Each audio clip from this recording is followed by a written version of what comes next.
नेपाल सरकारलाई धेरै धेरै धन्यवाद। यही चितवनमा उभिएर कारागारबाट मुक्त हुने बित्तिकै प्रधानमन्त्रीज्यू खुट्टा नकमाउनुहोस्, राजसभा तपाईँको साथमा भनेको थियौँ,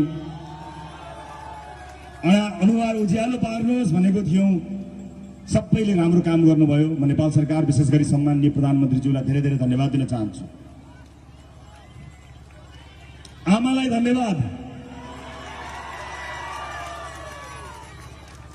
सिङ्गो चितवनले आमालाई धन्यवाद दिएको छ है।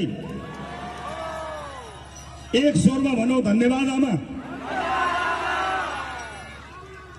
म सुरक्षा निकायका सम्पूर्ण महानुभावहरूलाई धन्यवाद दिन चाहन्छु। मैले हिजो पनि भनेको थिएँ, विषम परिस्थितिमा संसारका कयौं ठाउँहरूमा यस्ता विभिन्न घटनाहरू हुँदाखेरि त्यहाँ लोकतन्त्रको हत्या गर्ने कामहरू सुरक्षा निकायले गरेको हुन्छ। म नेपाल आर्मीलाई धन्यवाद दिन चाहन्छु। उहाँहरूले लोकतन्त्रको रक्षा गर्नुभयो। जति गर्न सकिन्थ्यो, जति गर्नु पर्थ्यो त्यति गर्नुभयो। संसारका कयौं देशहरूमा यस्ता किसिमका घटनाहरू हुँदाखेरि लोकतन्त्रै खतरा भएर लोकतन्त्र कब्जा भएको छ।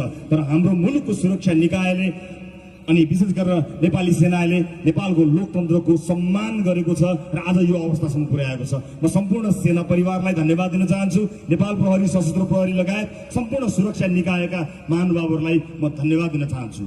म अन्तर्राष्ट्रिय समुदायलाई पनि सम्झिन चाहन्छु र म निर्धक्क हुन अनुरोध गर्न चाहन्छु कि रासोपाको नेतृत्वमा रहेको सरकार, रासोपाले नेतृत्व गर्दा हामी सन्तुलित र एकअर्काप्रति पारस्परिक सम्मानपूर्वक परराष्ट्र नीतिमा अडिग रहनेछौँ। नेपालको असंलग्न परराष्ट्र नीतिलाई हामी कार्यान्वयन गर्नेछौँ र हाम्रो कूटनीति,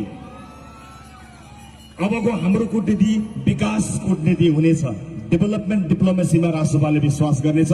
सँगै विकासमा सहकार्य गरेर हाम्रो सहकार्यको उचाइसँगै हाम्रो सम्बन्धको उचाइ नयाँ ठाउँमा पुग्नेछ भन्ने कुरा म सम्पूर्ण अन्तर्राष्ट्रिय समुदायलाई यहीँबाट, चितवनबाट आश्वस्त हुन, विश्वस्त हुन अनुरोध गर्न चाहन्छु। म निजी क्षेत्रलाई अनुरोध गर्न चाहन्छु कि अब तपाईले राजनीतिक दल र नेताको आश्रय लिनुपर्ने दिन गएका छन्। तपाईलाई रासोपाको नीतिले तपाईको रक्षा र सुरक्षा गर्नेछ। स्वदेशमा लगानी गर्ने वातावरण बनाउनको निमित्त, तपाईहरुको लगानी सुनिश्चित गर्नको निमित्त त्यो सुनिश्चित र सुरक्षित लगानीको वातावरणका लागि रासोपाले निरन्तर काम गर्नेछ। म विभिन्न पेसामा आबद्ध साथीहरूलाई नआत्तिन, नअल्मलिन अनुरोध गर्न चाहन्छु। तपाईहरुको हक हितको रक्षा गर्नको लागि रासोपाले वाचापत्र सार्वजनिक गरेको छ। त्यो वाचापत्र अनुसार जनताले मत दिएका छन्। हामी त्यसै अनुसारले काम गर्नेछौँ। म यहाँहरूलाई धेरै धेरै धन्यवाद दिन चाहन्छु त्यसको लागि र आश्वस्त हुनको लागि अनुरोध गर्न चाहन्छु।